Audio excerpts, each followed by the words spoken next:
Hello, what up na naman mga kapatid? Another day, another verse. Psalms 51 verses 10 to 12. Sabi dito ay, isang pusong tapat sa aking likhain, bigyan mo o Diyos ng bagong damdamin. Sa iyong harapay, huwag mo akong alisin. Iyong banal na espiritu'y paghariin. Ang galak na dulot ng iyong pagliligtas, ibalik at ako po'y gawin mong tapat.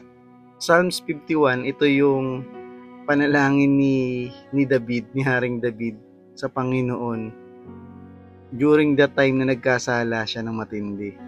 Imbes na itago yung mga kasalanan, kagaya ng ginagawa ng karamihan sa atin, si Haring David ay hindi niya iyon tinago. Hindi rin siya nag-excuse tungkol sa kasalanan niya or nag-minimize ng kasalanan, kagaya ng parang, ay, ganito lang naman yung ginawa ko eh. Alam mo, ganun. Wala tayong maitatago sa Kanya. Si Lord, ang hinahanap sa atin ay isang pusong tapat na lumalapit na nagpapakumbaba sa Kanya kaysa itinatago pa yung mga bagay na alam na rin naman niya.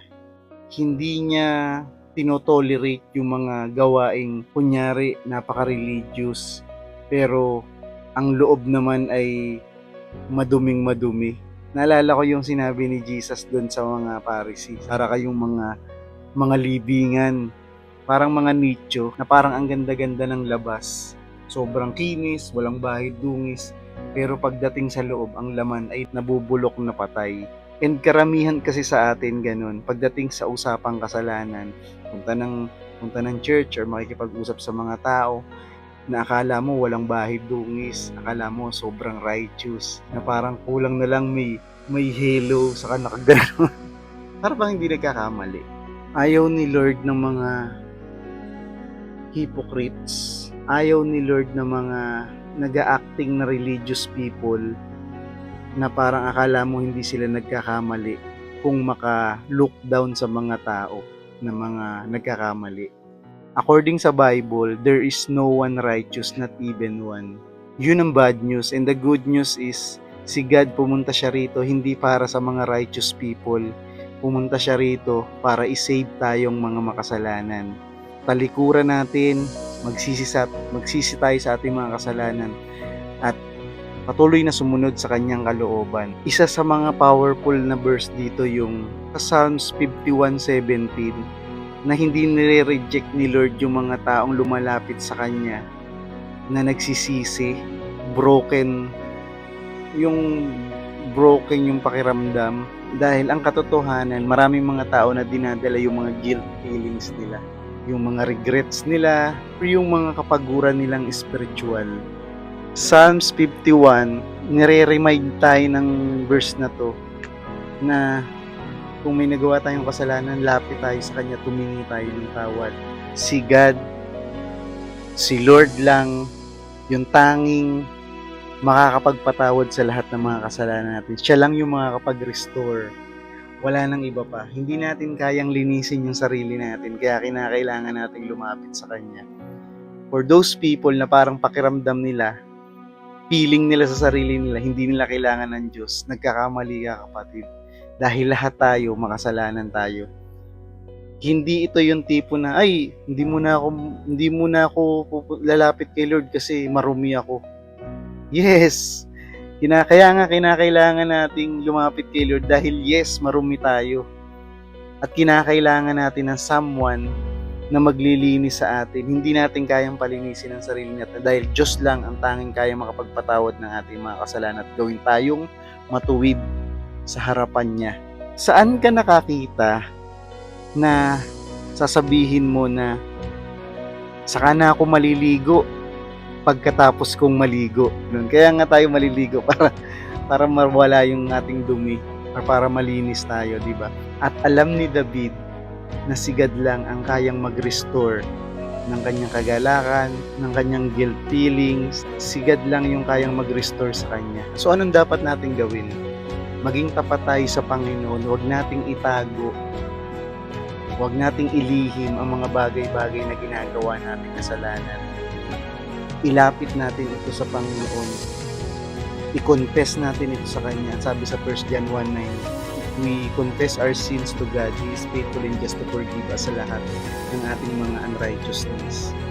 Share din natin sa mga accountability partner natin or mga accountability groups natin, di ba? Mga brothers, sisters, ganyan. Dahil masarap siyang ilantad sa liwanag. Ang mga bagay na nililihim, ibig sabihin may mali, kaya nila to nililihim. I-expose natin sa liwanag ang lahat. Ipanalangin natin yung sarili natin, ipanalangin natin yung sitwasyon natin, ipag-pray natin na hindi lang mabago yung sitwasyon, hindi lang tayo masave dun sa sitwasyon, kundi masave yung puso natin. Kasi mga kapatid, kahit mawala ka sa sitwasyon, kung hindi okay yung puso mo, mauulit at mauulit lang, paulit-ulit lang ang mangyayari sa bawat sitwasyon or pagkakamali na nagagawa natin, sa bawat kasalanan na nagagawa natin. Naalala ko yung mga Israelites bigla nung tinanggal sila ni Lord dun sa pagkakaalipin sa Egypt. Lagi nilang gustong bumalik dun sa Egypt. Buti pa sa Egypt ganito, buti pa sa Egypt ganyan. Alam mo yun, parang inalis sila ni Lord dun sa Egypt, pero yung Egypt hindi nila naalis sa isip nila. Tandaan natin na ang pagsisisi sa ating mga kasalanan, hindi ito yung pag-iyak, hindi yung paglulumuhod, kundi ito yung talagang 180 degree na pagtalikod sa kasalanan at pagharap sa Panginoon. Tanggapin natin yung kapatawaran dahil si Lord ay gracious. Walang dilim ng nakaraan natin na hindi kayang tanggapin ng Panginoon. Kayang-kaya niyang patawarin at baguhin tayo at i-mold tayo dun sa bagay na dun sa tao na gusto niyang maging tayo. So, pasalamatan natin si God sa kanyang mercy, sa kanyang grace, sa kanyang love and acceptance sa bawat isa po sa atin, na kahit tayo ay makasalanan, ay patuloy niya tayong tinanggap at binigyan ng panibagong pagkatao. Sabi nga, if anyone is in Christ, kung sino man daw ang nasa Panginoon na, isa na siyang bagong nilalang. Wala na yung dati, kundi ito na yung bago. Isang bagong tao sa ating Panginoong Jesucristo. Let's pray to God na bigyan niya tayo or i-create kagaya ng panalangin ni David, i-create niya tayo ng bagong puso or new heart and i-renew niya yung right spirit na nasa atin.